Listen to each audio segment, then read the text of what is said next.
Salut à tous, on se retrouve aujourd'hui pour parler du Paris Saint-Germain ce vendredi 1er août et on commence tout d'abord avec la reprise, c'est imminent du côté du PSG J-5 avant le retour à l'entraînement, ça sera mercredi prochain, le mercredi 6 août.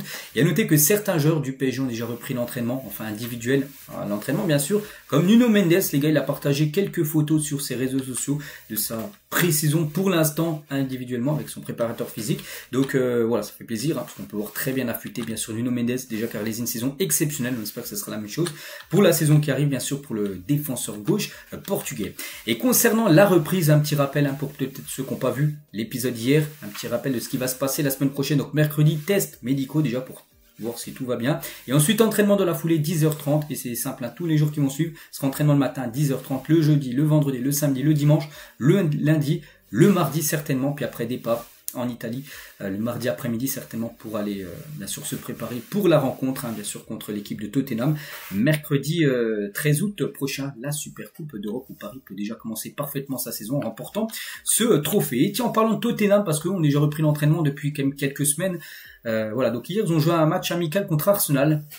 C'est quasiment un derby, mais là c'est un match amical, c'est à Hong Kong cette rencontre. Et à noter que Tottenham s'est imposé 1-0. Donc voilà, ils ont déjà joué quelques rencontres et ils ont quand même battu l'équipe d'Arsenal. Voilà, c'est une équipe actuellement qui est déjà quand même prête, voilà, qui a fait sa pré-saison alors que Paris n'a toujours pas repris l'entraînement. En espérant que les joueurs parisiens seront prêts et bien sûr voilà pour cette grosse rencontre quand même parce que c'est important. Cette Super Coupe d'Europe, c'est un gros trophée que Paris pourrait mettre dans son palmarès. On continue, tiens, concernant cette rencontre PSG Tottenham a prévu maintenant dans 13 jours, c'est le 13 août prochain.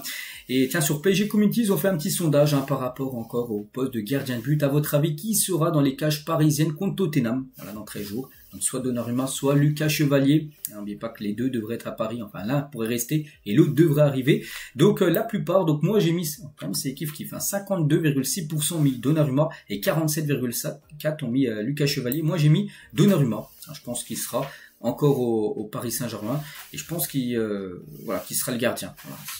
De toute façon il faut mettre soit l'un soit l'autre, donc je partirai sur Donnarumma.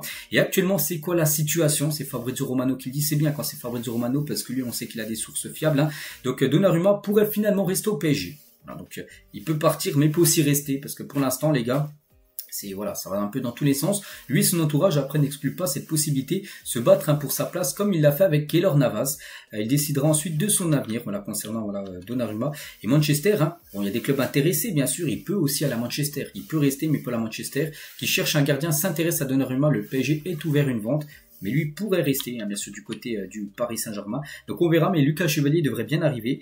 Et après, bien sûr, ça sera le meilleur gardien qui sera numéro 1. Il y aura un numéro 1, numéro 2. Donc ça se peut que même si Donnarumma reste et que Lucas Chevalier reste, vient et soit numéro 1, donc Donnarumma pourra peut-être faire une saison sous le banc. Ça serait fou, Mais voilà, ça peut se réaliser. Et la volonté de Luis Enrique est claire, Lucas Chevalier est ciblé pour être le numéro 1 au PSG. Donc voilà, si Chevalier vient, c'est pour être le titulaire. Le club pousse pour un départ de Donnarumma, mais le gardien italien n'envisage pas forcément de partir parce que lui aussi, il veut regarder aussi les autres offres et pour l'instant, les autres clubs intéressés ne lui proposent pas tant ce qu'il touche du côté de Paris. Donc voilà aussi financièrement, il faut qu'il s'y retrouve tout simplement le gardien italien. Donc voilà, concernant le poste de gardien de but, on en saura beaucoup plus dans les prochains jours, mais concernant Chevalier, il devrait bien arriver du côté de Paris. Et concernant Donnarumma, pour l'instant c'est du 50-50 par rapport à soit il reste, soit il part. Concernant un joueur, lui, qui va rester, et c'est sûr, c'est Marquinhos qui reste au PSG. Après réflexion, le capitaine parisien a choisi de rester pour une nouvelle saison du côté du PSG. Il égalera bientôt le record de longévité de Jean-Marc Pilorget, avec 13 saisons disputées sous les couleurs du PSG. Voilà, c'est aussi ce qui le motive, parce qu'il aurait pu partir par la grande porte, gagner la Ligue des Champions, il aurait pu partir avec cet énorme trophée bien sûr et finir le chapitre PSG. Non, il va encore rester une année du côté du PSG. Donc voilà pourquoi Marquinhos a décidé de rester au PSG. Il connaît les règles du jeu édictées par Luis Enrique et les accepte, bien sûr. La Coupe du Monde aussi en ligne de mire. C'est vrai qu'après s'il part, il n'est pas sûr de jouer autant. Là, il y a la Coupe du Monde l'année prochaine avec le Brésil qui se disputer. Donc à Paris, il sait qu'il aura du temps de jeu, même si son temps de jeu sera réduit, parce qu'un nouveau défenseur devra arriver. Donc il est prêt aussi pour le défi Zarbani qui devra arriver.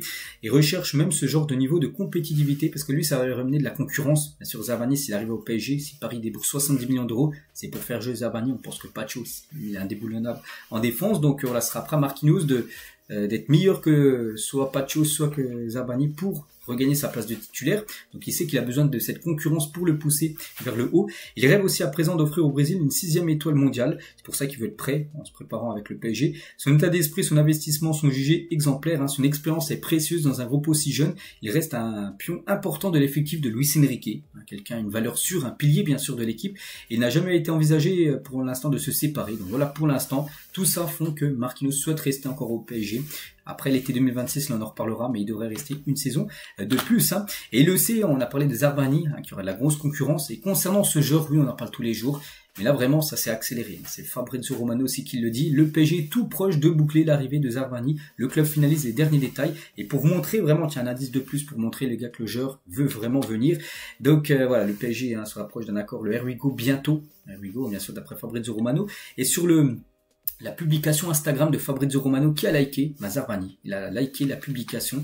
Donc regardez, là c'est la publication de Fabrizio Romano. Il a mis son message, voilà, que le PSG est très proche, l'Here We Go pour bientôt. Et là le petit rond avec un cœur, les gars, c'est le profil officiel Instagram de Zabarni qui a liké ça. Pour lui aussi, il attend son arrivée du côté de Paris. Voilà, c'est un signe de plus qui vous montre, voilà, qu'en gros que ça pourrait se faire certainement avant la fin de semaine. Donc normalement il devrait venir à l'entraînement, donc mercredi prochain avec ses nouveaux coéquipiers.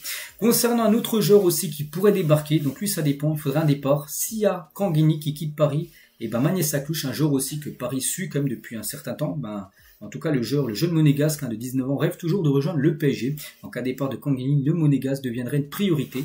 Donc pour l'instant le problème c'est un peu Monaco. C'est quoi le problème avec Monaco? C'est qu'il demande une grosse somme d'argent, il demande 70 millions d'euros et Paris est intéressé par le joueur mais pas pour mettre autant d'argent voilà, que ce que veut l'AS Monaco. Donc voilà, concernant ce joueur, on va suivre de près quand même ce dossier. Concernant un départ officiel, allez, le Twitter officiel du Paris Saint-Germain, Milan Skriniar s'engage avec le Fenerbahçe. Ça y est, c'est fait les gars, officiellement on n'en parlera plus parce qu'il n'appartient plus maintenant au Paris Saint-Germain. Donc c'est un transfert définitif, il était prêté saison dernière, là cette fois-ci c'est un transfert sec. Donc nous souhaitons une bonne continuation à Milan Skriniar du côté de la Turquie, du côté du Fener. Donc prix du transfert 7 millions d'euros plus 3 millions de bonus, c'était la somme qu'on parlait beaucoup de la somme de 10 millions d'euros, c'est ça avec les bonus. N'oubliez pas qu'il est arrivé libre, provenance de l'Inter pour 0 €. Et voilà, Paris le revend quasiment 10 millions d'euros. Donc voilà, c'est une belle rentrée d'argent, une belle plus-value bien sûr sur Milan Skriniar qui aura peut jouer, je sais pas si c'est marqué, mais je crois qu'il a joué une trentaine de matchs. Je crois que c'est même 35 matchs seulement avec le PSG. Ça fait quand même peu pour un joueur que Paris espérait beaucoup de lui. Donc voilà, contrat de 4 ans, il va toucher un salaire annuel de 8 millions d'euros. Il va toucher comme un beau salaire du côté du Fener. Bonne chance à Milan Skriniar.